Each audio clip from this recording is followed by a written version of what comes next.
Grief is so elusive. Just when you think the worst is over, it comes back again to remind you how empty your life is without the person whom you lost. Hi guys, welcome back to our channel. I'm Thuli and this is Beverly with the E between the L and the Y, guys. You got it. Thank you guys so much for tuning in, and if this is your first time here, welcome. Don't forget to like, comment and subscribe. If you're a returning subscriber, what it do, babes? Thank you so much for joining us. As you can see by the title of the video, it is a book review. This is our very first book review, and if you guys really have something to say to us, please just leave it in the comment section. Comment about the book review, what we need to focus on, what is it that you liked as well. If you read this book, please don't hesitate to give us a piece of your mind. So, but please do it in a gentle way, not like a piece of your mind. No, a piece of your mind. Oh, we don't get a piece of your mind. Wow. Okay, so we're doing a book review of The Yearning by Mohale Mashihu, right? Oh my gosh, I'm smiling because it's literally my favorite fiction book. Anyway, before we get into the details of this book review, I'm just going to give you a short introduction of who Mohale Mashihu is. For those of you who don't know, Mohale Mashihu was born in 1983 in Mapetla in Soweto in South Africa. Right? Renalidi, all legends. You get legends. Okay. She was born in 1983 in Mapetla in Soweto in South Africa, and she's an award-winning songwriter slash singer, and she's also a good storyteller. She has written Beyond the River, Scared to Me, The Yearning, Intruders, and Where is Lulu. So this book is just about a young girl who lost not just her grandfather, but she lost something that really something very valuable, something so deep inside of her, but she's only yet to find out about it in the later stages of her life. There's also a perfect correlation, or rather an intersection of the modern world and the modern world and the traditional world, and how our callings always find us whenever, like our callings always find us even when we're not looking. So to begin off, the name Marubini was given to her was given to her by her grandparents. So in the first page of the book, she says that my mother died 7 times before she gave birth to me. So as you guys know, in the African culture, when a woman has had a lot of miscarriages, and then it happens that the present child gets to live, the child will be given a name, to a random name to blindside the witches. So in this case, her mother has had 7 miscarriages. She's the 8th child, and she survived, hence the name Marubini. You know, sometimes a child will be giving a name like Skago or Dinawa, or you know, you know, things like that. And Marubini in this case is such a beautiful name. I'm actually thinking of naming my child Marubini, but I'm concerned. Should I name my child Marubini? Does that mean the history behind it is going to No, it's not. No, it's not. Definitely my child is Marubini. But then you never know. I would advise don't. Let's just stick to what we are used to. You know, those names. And then she says that I'm grateful for that corpse that somehow always seemed to resurrect itself. So Marubini, as Thuli has said, Marubini grew up in Soweto before she moved to Cape Town to work at a wine company in the marketing department. And throughout her life in Cape Town, that's when she started having a lot of blackouts, a lot of nightmares, and a lot of dreams. And even though she had clues of what everything would be about, she was always reluctant to find out the answers because of her painful past. So her life in in Soweto, she was raised by her grandfather, or rather her grandfather was one person who was always with her because her mother was working and also her father was a practicing sangoma. And Marubini spent most of her time with her grandfather. They would listen to Tobela FM, and even though her Pedi rather was not that fluent, she would rely on her grandfather to translate what was being said in the story. And sometimes her grandfather would tell her like stories of the olden days, and that made Marubini happy to an extent that this child did not want to go to school. Like she's a grade R dropout, but then obviously she went back to school after her grandfather passed away. Hence our opening line that grief will always find its way to you. Like when you think that the worst is over, then that's when now other things just starts happening left, right and center. So her grandfather's passing affected her so much. Right. And then from there, that's when she had to go stay with the mother, and she would question where her father was until she was now this young lady who was in Cape Town, and she started having a lot of flashbacks. She started seeing shadows in the corner. She started having really weird dreams, and there's this she started hearing Banabasikolo quite a lot, especially when she was when she was about to black out. That's when something really happened. She had to go home, and that's when she discovered that her Emman Garho was ill. But it feels like I skipped like quite a lot because Nana Kibadlibuke like Buma 3 years back, 2 years back, and I lost my notes. Bev has been like reading it, and so she's actually like more clued up than me. So we're happy here. Wow. So the one thing that contributed to Marubini having a lot of flashbacks is that when she was a child in grade R, she was raped, and that was under her grandfather's care. But then the grandfather is not to blame for that. So Marubini went out to buy magwinya from a lady who sold food at a nearby high school, and then a man that she knows grabbed her, raped her, but then her grandfather did not tell their parents immediately. Now because Marubini's father is a sangoma, that was somehow revealed to him, and he wanted to heal the child.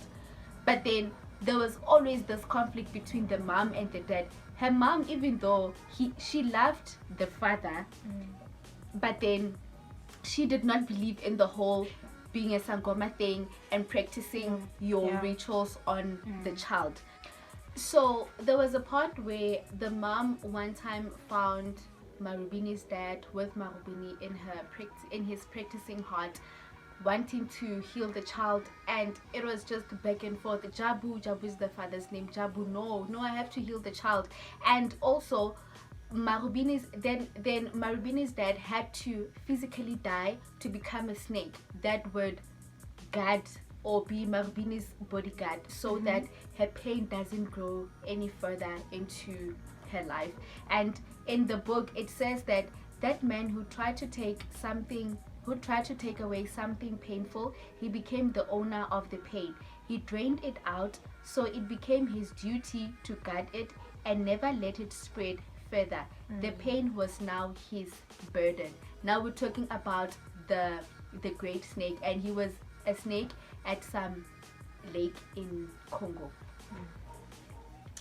Okay, so then please also take us through how Simpiwe also found out that he has a calling, and how Simpiwe's calling and Marubini's calling are actually like almost the same thing, and how Simpiwe found out that their father was actually a snake in a young smalling in a lake in I think Congo.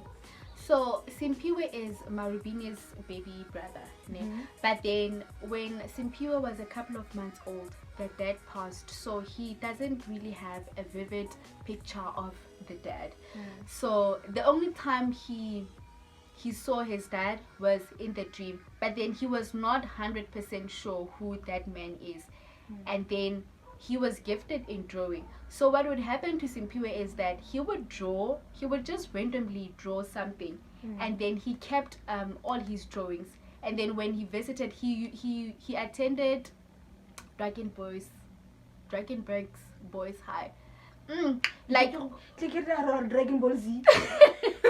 when I read that part that he goes to Dragonberg Boys High, I was like, like you know, like, and yeah, the student. and he loved rugby, so I was like, gentleman, you know.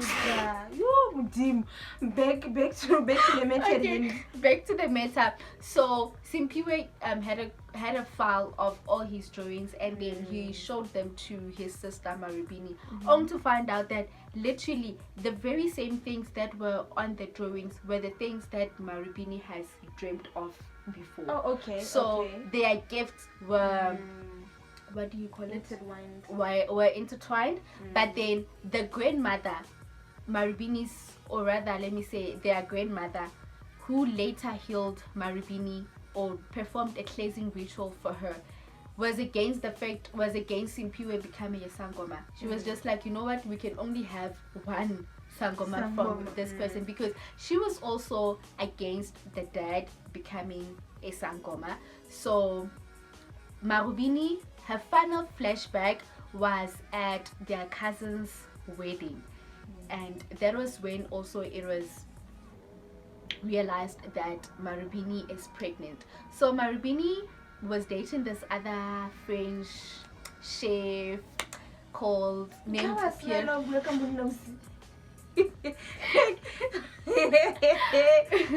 Named Pierre. I'm not even sure if I'm pronouncing the name properly. So they all went to Soweto to attend Marubini's cousin's wedding, and then she had a blackout, and then it was realized that Marubini is pregnant, and then they performed a cleansing ritual for her. She burned, I think, impepo. Is that what they call incense? Yeah, for Marubini. And then, guys, still on this topic about Pierre, I just want to say that, you know, one thing that I appreciated about the writing in this book, when we talk, is that there are not a lot of sex scenes in this book, but then from the ones that I've read, Mohale doesn't use a lot of words. Like, she allows you to use your own imagination, and just when you think that, listen, there is more that's gonna happen, she's done. Like, she's done. And looking at page 52, guys, please just, and you know, like, she uses her own terminology. Listen, and it's very easy actually. Yeah, like, you don't have to have a dictionary with you. Like, every 10th word is big and confusing. So he places his lips on my temple, and I allow him in.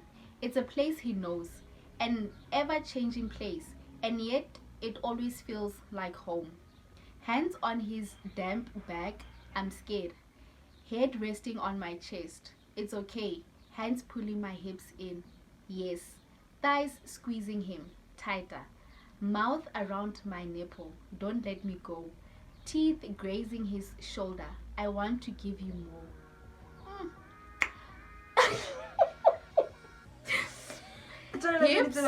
Hips moving in circles.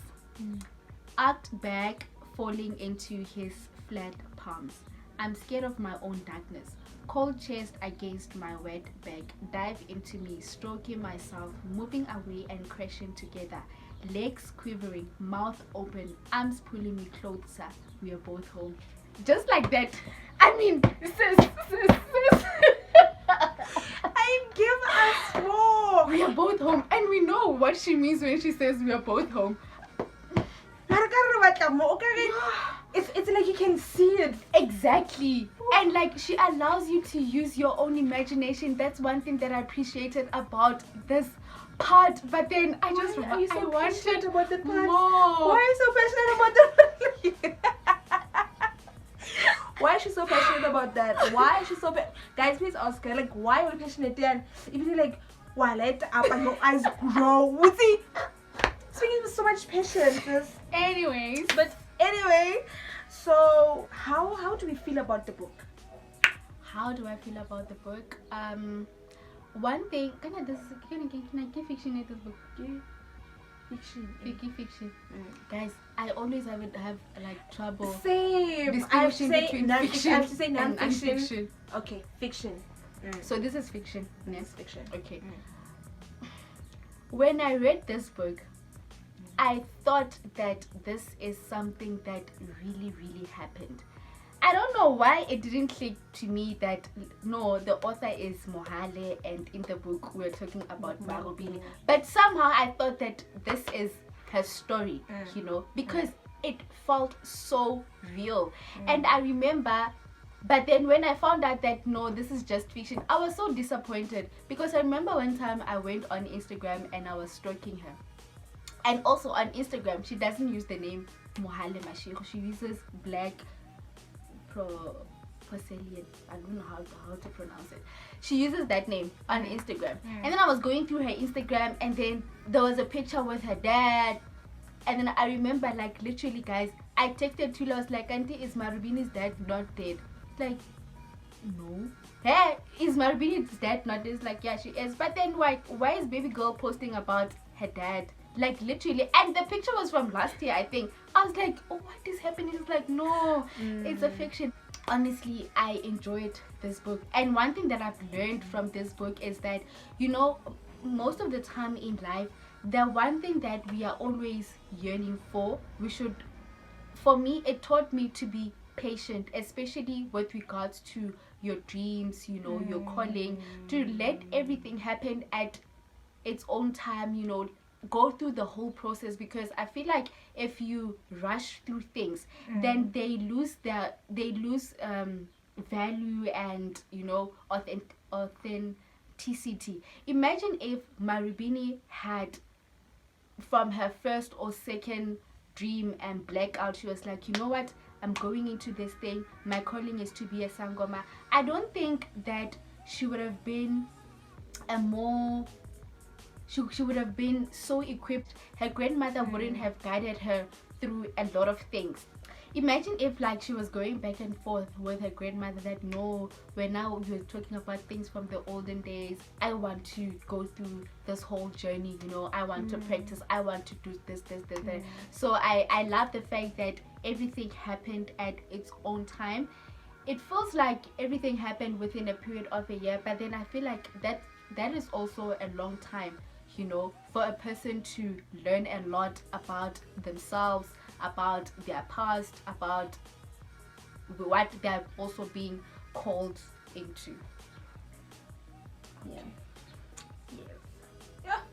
Araba, how I feel. Araba, what did I learn? Araba, rating. But again, Arabon, you'll find me good bit. But I really love the book. I find it very captivating, very unpredictable, and the fact that she used very simple words and she doesn't expect what how Balu Buchara dictionary for, you know, every second word is a very big word that you don't understand.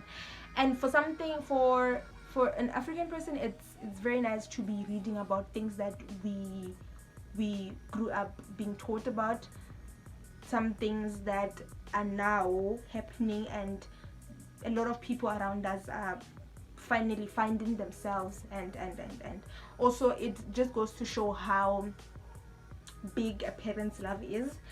Like, imagine Marubini's dad was ready to sacrifice his own life to actually guard against something happening to his child, to protect his child, literally to from a distance. I mean, it's not easy. I can imagine it's not easy choosing that, but he literally chose that for his daughter, and he said, you know what, this is what I want to do. This is not something that I want my child to remember every day. I don't want this thing to hang over her shoulder every day and constantly be reminded of something that happened 20-30 years back. I feel like it's just an interpretation really of the love our parents have for us. And also And- adding on to that, the fact that he made sure that he makes an appearance in Simpiwe's dreams every now and then.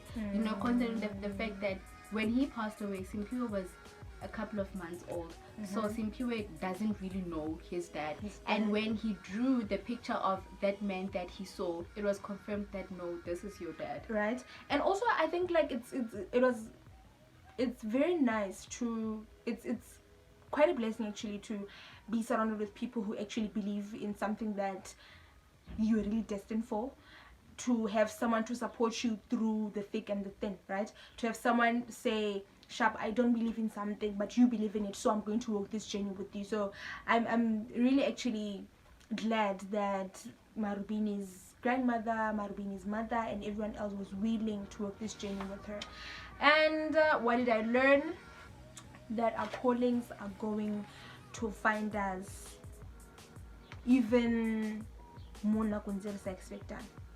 You have a calling, Sharp, but in the later stages of life, you're going to have to face it.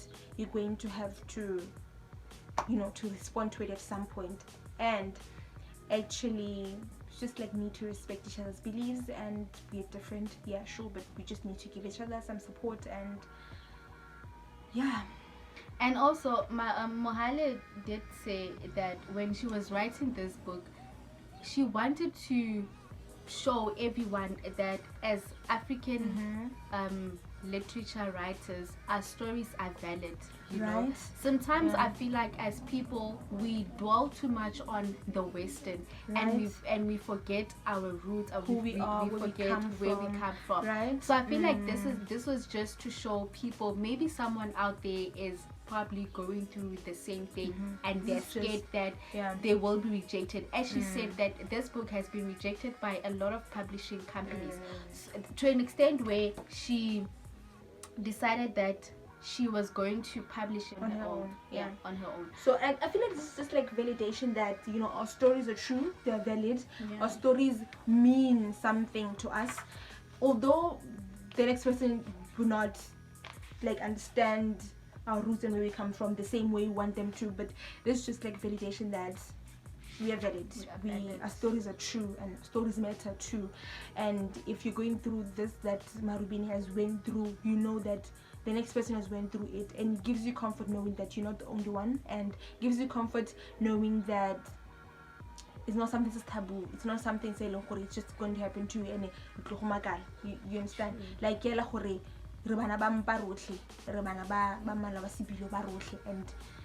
at some point, do things and you just like need to give. And she says here that it's important in a country that has many years to it is especially important in a country that has for many years let stories get buried in unmarked graves, that these kind of stories get told. Yeah. Your rating? I would give it an 8. No, a 9, because because I thought that this is real life. I mean, like, I'd rate it, I think solid 7.5, 8.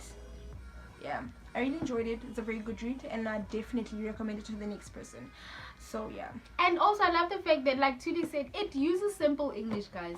Like simple English. Go get yourself a copy, and don't forget to tell us how you find the book. And let's get reading. Thank you guys so much for watching this video.